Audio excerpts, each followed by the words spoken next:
In this lesson I wanna show you the perfect drill that will help you to run out the table more often.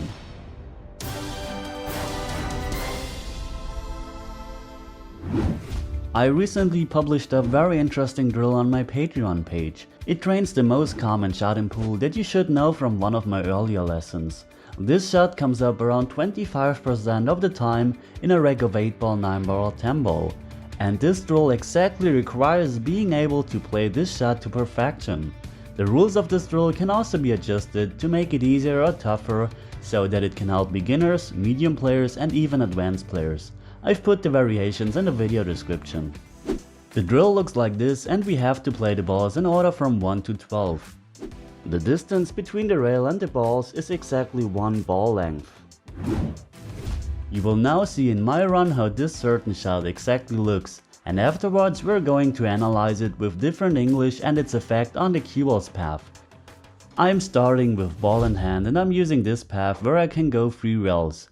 With the contact point on the first and second rail I can decide where I wanna hit that third rail.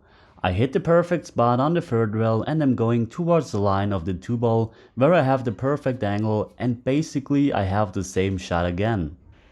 And here I'm again playing low left. You can also play low, always personal preference, but I decide to play it with low left. Here I hit a little too far up table because I didn't draw the cue ball enough, and now I don't have enough angle on the free to play the same shot, but I can adjust by adding more left hand English on the cue ball. The English will open the angle on that second rail and bring me down table to the 4.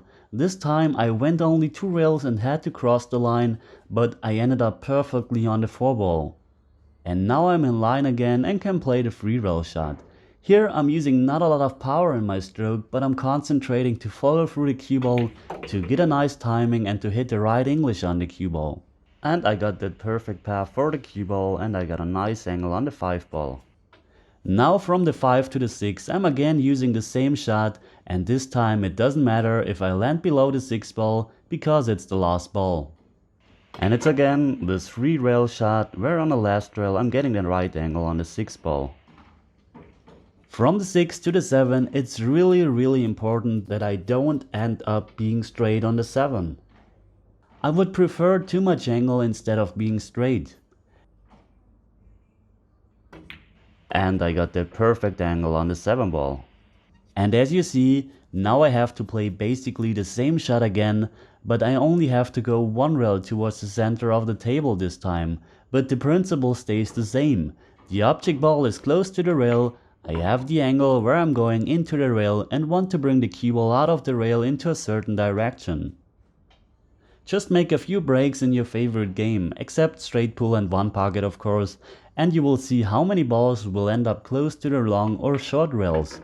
So it's really important that you can bring the cue ball from the first rail precisely into a certain direction. And here I brought the cue ball towards the center of the table. And as you see from the center of the table, I can play each single ball on this table, because center table is one of the most powerful positional zones. If you want to know more about that topic, check out my video, the link is in the description.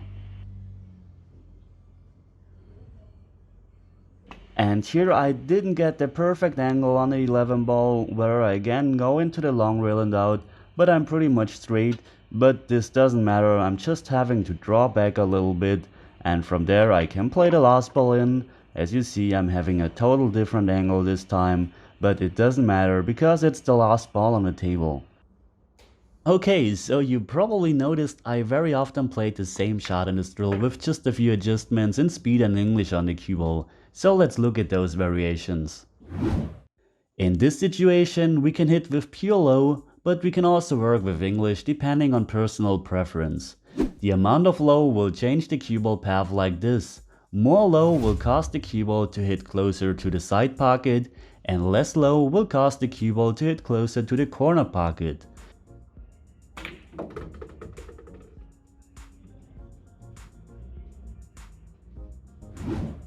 We're almost straight here, so straight that we could even draw the cue ball straight back into the long rail if we cheat the pocket.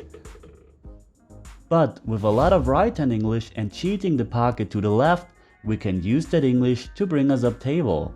The angle won't shorten the cue ball at the first drill a lot, but will really open the angle on the second drill.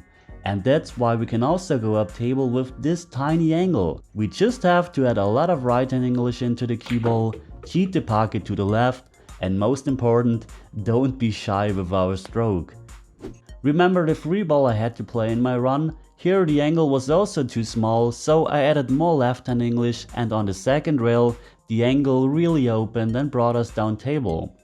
And believe it or not, this shot even works if both balls are frozen to the rail.